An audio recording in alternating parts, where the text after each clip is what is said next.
آئیے سنتے ہیں حضرت عمر رضی اللہ تعالیٰ عنہ کے بیٹے حضرت عبداللہ بن عمر رضی اللہ تعالیٰ عنہ یہ اپنے کچھ ساتھیوں کے ساتھ ایک سفر میں تھے۔ راستے میں ایک جگہ ٹھہرے، کھانے کے لیے دسترخوان بچھایا، اتنے میں ایک چرواہا وہاں آ گیا۔ حضرت عبداللہ رضی اللہ تعالیٰ عنہ نے فرمایا آئیے دسترخوان سے کچھ لے لیجئے۔ اس نے عرض کیا میرا روزہ ہے۔ حضرت عبداللہ رضی اللہ تعالیٰ عنہ نے فرمایا کیا تم اس سخت گرمی کے دن تم نے روزہ رکھا ہوا ہے نفل، جبکہ تم پہاڑوں میں بکریاں چرا رہے ہو؟ اس نے کہا اللہ پاک کی قسم یہ میں اس لیے کر رہا ہوں کہ زندگی کے گزرے ہوئے دنوں کی تلافی یعنی بدلہ ادا کر لوں میں۔ حضرت عبداللہ نے اس کی پرہیزگاری کا امتحان لینے کے ارادے سے فرمایا کیا تم اپنی بکریوں میں سے ایک بکری ہمیں بیچو گے؟ اس کی قیمت اور گوشت بھی ہم تمہیں دیں گے تاکہ تم اس سے اپنا روزہ افطار کر سکو۔ اس نے جواب دیا یہ بکریاں تو میری نہیں ہیں، میرے مالک کی ہیں۔ حضرت عبداللہ رضی اللہ تعالیٰ نے آزمانے کے لیے فرمایا مالک سے کہہ دینا کہ بھیڑیا ان میں سے ایک کو لے گیا ہے۔ غلام نے کہا پھر اللہ پاک کہاں ہے؟ یعنی اللہ تو دیکھ رہا ہے، وہ تو حقیقت جانتا ہے، وہ مجھے پکڑ لے گا۔ جب حضرت عبداللہ مدینہ منورہ واپس تشریف لائے تو اس کے مالک سے وہ غلام جو راستے میں ملا تھا جس کا ذکر خیر ہو رہا ہے اور ساری بکریاں خرید لی آپ نے اور پھر اس کو آزاد بھی کیا اور بکریاں بھی ساری کی ساری اس کو تحفے میں دے دی۔ سبحان اللہ۔ اس حکایت سے ایک مدنی پھول، ایک کام کی بات یہ حاصل ہوئی ہر حال میں سچ بولنا چاہیے، سچ ہی کو اپنی عادت بنانی چاہیے۔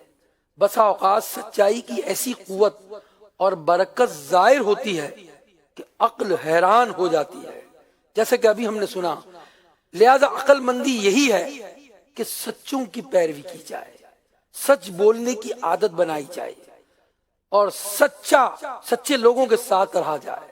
اگر بندہ ہمیشہ سچ بولتا رہتا ہے اور کبھی بھی جھوٹ کے دبوں سے دامن داغدار نہیں کرے تو سچ کی برکتیں ظاہر ہوتی ہیں۔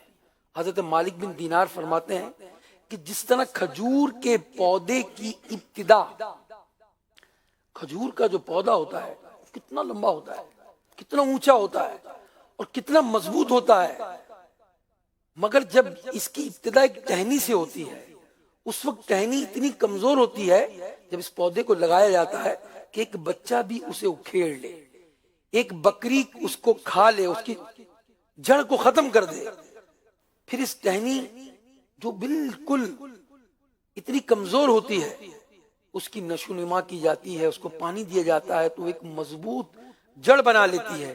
پھر وہی ٹہنی جو پہلے بہت کمزور تھی اب سائے میں بھی وہ بڑی ہو کر لوگوں کو سایہ دیتی ہے، پھل دیتی ہے۔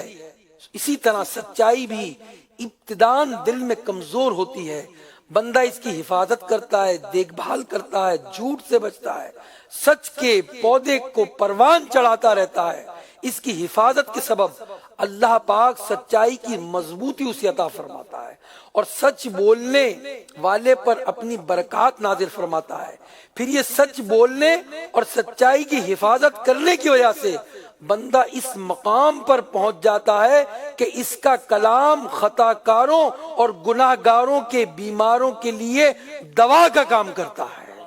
جی ہاں، وہ ایسی دوائی بن جاتی۔ ہم واقعات سنتے رہتے ہیں اللہ کے نیک بندوں کی کہ ان کے کلام میں وہ تاثیر ہوتی ہے کہ وہ کسی کے کان میں کچھ کہہ دیتے ہیں تو وہ تھر تھر کانپنے لگتے ہیں، وہ جب بیان کرتے ہیں تو لوگ تڑپ جاتے ہیں، وہ جب کسی کو نیکی کی دعوت دیتے ہیں تو ان کی نیکی کی دعوت قبول ہو جاتی ہے۔ اس دور میں بھی اللہ کے ایسے بندے موجود ہیں۔ جی ہاں، امیر اہل سنت کی ذات سبحان اللہ، آج ان کی نیکی کی دعوت سے، آج ان کی انفرادی کوشش سے کتنے چہرے داڑیوں سے سجے ہوئے ہیں، کتنے سر اماموں سے سجے ہوئے ہیں۔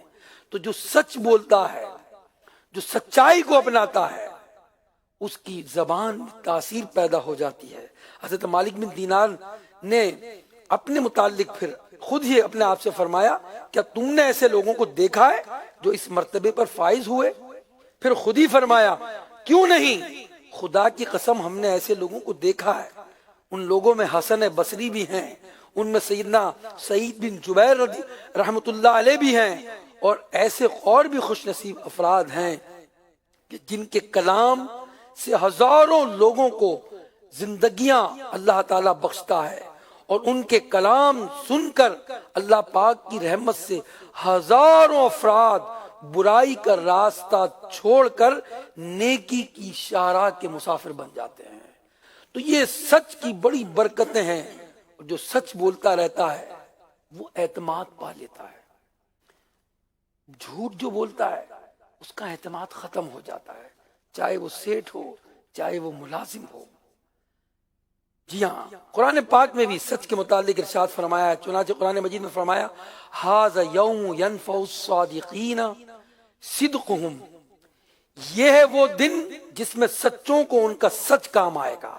فرمایا ھذا یوم ینفع الصادقین صدقہم لہم جنات تجری من تحتها الانہار خالدین فیہا ابدا، کہ ان کے لیے باغ ہیں جن کے نیچے نہریں رواں دواں ہمیشہ ہمیشہ ان میں رہیں گے۔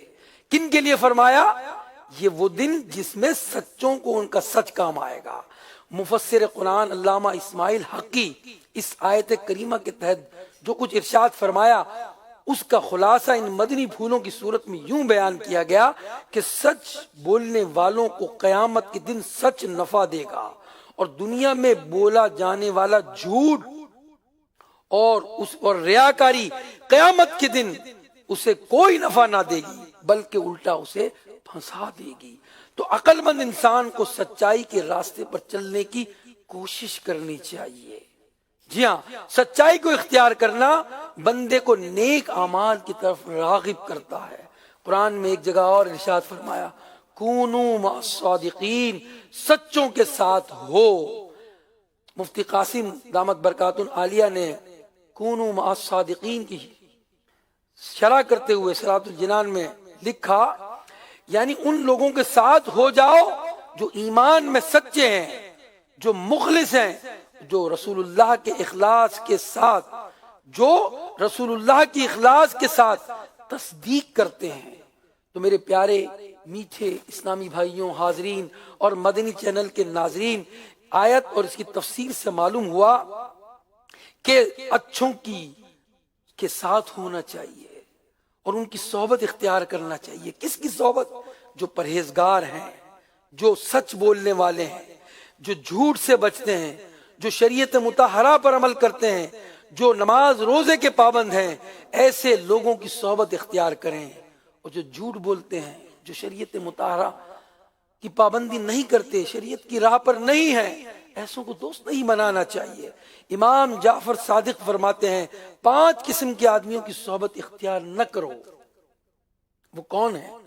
فرماتے ہیں بہت جھوٹ بولنے والا شخص، کیونکہ تم اس سے دھوکہ کھاؤ گے، اور وہ سراب یعنی صحرا میں پانی کی طرح نظر آنے والی ریت جیسا ہے۔ بعض اوقات اگر ہم ہائی وے پر سفر کرتے ہیں، سخت دھوپ ہو تو ہمیں دور سے ایسا معلوم ہوتا ہے کہ آگے پانی گرا ہوا ہے، حالانکہ وہ نظر کا دھوکہ ہوتا ہے۔ ایسے ہی صحرا میں جب کوئی شخص سفر کر رہا ہوتا ہے تو وہ بھی اس طرح دھوکہ کھاتا ہے۔ تو جھوٹ بولنے والا شخص بھی اس کے ساتھ نہ رہو کہ وہ دھوکے کے مانند وہ آپ کو نقصان پہنچا دے گا، اور وہ دور والے کے جو ہے وہ اس طرح جو سراب سے دھوکہ کھاتے ہیں، ایسے ہی جھوٹ بولنے والا شخص جو ہے وہ تمہیں دھوکہ دے دے گا۔ اس طرح فرمایا دوسرا وہ شخص جو بے وقوف آدمی ہے، کیونکہ اس سے تمہیں کچھ بھی حاصل نہ ہوگا، وہ تمہیں نفع پہنچانا چاہے گا لیکن تمہیں نقصان دے دے گا۔ اسی طرح کنجوس شخص، اس کی صحبت بھی اختیار نہ کرو۔ اسی طرح بزدل شخص کہ مشکل کے وقت میں وہ تمہارا ساتھ چھوڑ دے گا۔ اسی طرح فاسق کہ وہ تمہیں ایک لقمے کے عوض بیچ دے گا۔ تو سچوں کے ساتھ رہیں، سچوں کے ساتھ رہیں، سچ بولیے، انشاءاللہ رحمان یہ سچائی آپ کو جنت میں لے جائے گی۔ بہت سارے لوگ جو ہیں وہ مذاق کرتے ہیں، کہتے ہیں مذاق میں تو جھوٹ بول سکتے ہیں، مذاق میں تو جھوٹ بول سکتے ہیں، مذاق میں بھی جھوٹ نہیں بول سکتے، مذاق کے اندر بھی ہم جھوٹی بات نہیں کہہ سکتے۔ تو سچائیوں کو اپنائیے۔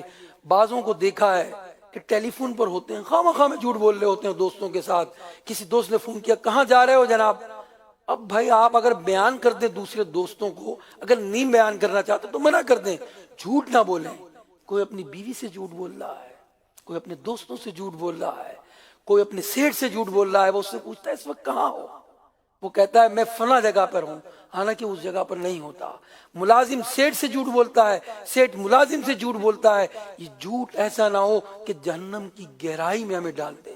اللہ ہمیں سچوں کے ساتھ رکھے، سچ بولنے کی توفیق رفیق مرحمت فرمائے۔ اب جو کلام ہم سنیں گے